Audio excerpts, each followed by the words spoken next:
अस्सलाम वालेकुम जी। Fundamental of physics Halliday Resnick Walker का 10th एडिशन है। Chapter 21 Coulomb's law problem 37। वो कहता है एक्स बताओ जी इस न्यूक्लियर रिएक्शन में क्या होगा।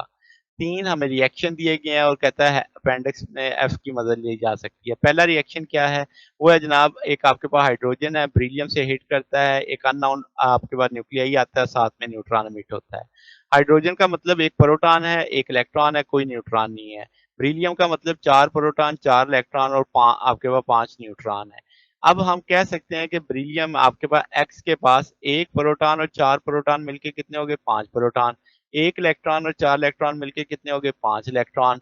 और यहाँ से हमें दिखाया गया है कि एक न्यूट्रॉन साथ में रिलीज हो रहा है, तो ज़ाहिर है इन्हीं में से निकलना है। टोटल 5 न्यूट्रॉन थे, उनमें से 1 न्यूट्रॉन निकल गया, तो बकिया कितने बचे? 4। तो इसका मतलब आपके पास यहाँ से जो चीज बनी उसमें बोरान होगा, क्योंकि उसका मोलर मास हम कह देंगे 9 ग्राम पर मोल होगा, B9 हम इसे मेंशन कर देंगे। तो 5 प्रोटॉन और 4 न्यूट्रॉन मिलके 9 बनेंगे आपके, तो वो बोरान होगा।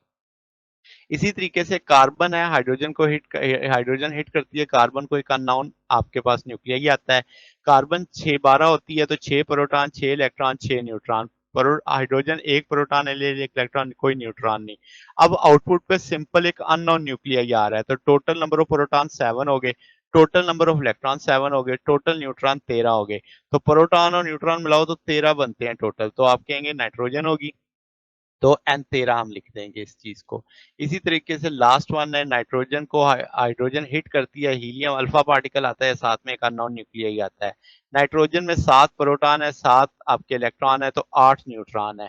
जबकि हाइड्रोजन में 1 प्रोटॉन, 1 इलेक्ट्रॉन, कोई न्यूट्रॉन नहीं। हीलियम में 2 प्रोटॉन, 2 इलेक्ट्रॉन, 2 न्यूट्रॉन है। तो हम टोटल नंबर ऑफ प्रोटॉन देख लेते हैं, 7 और 1 आपके पास आ जाएंगे 8। और चूंकि अल्फा पार्टिकल निकल रहा है, तो 8 में से 2 निकाल देंगे तो 6 बचेंगे। इसी तरीके से 7 और 1 8 इलेक्ट्रॉन, 2 निकाल देंगे तो 6 इलेक्ट्रॉन बचेंगे। इसी तरह 8 न्यूट्रॉन टोटल हुए, उसमें से 2 निकल गए तो 6 न्यूट्रॉन बचेंगे। अब 6 न्यूट्रॉन है, 6 प्रोटॉन है, टोटल 12 हो गए। तो कार्बन बनेगी 6 12 के साथ। तो ये हमारे पास सोल्यूशन है जनाब। अगर आपको इसमें कोई बात पूछनी हो, डाउट हो, तो नीचे कमेंट में पूछ सकते हैं। वीडियो अच्छी लगी हो तो वीडियो को लाइक कीजिएगा, दोस्तों के साथ शेयर कीजिएगा, चैनल को सब्सक्राइब कर दीजिएगा। अब तक के लिए इतना ही, बाकी इंशाल्लाह नेक्स्ट देखेंगे। ओके, अल्लाह हाफिज।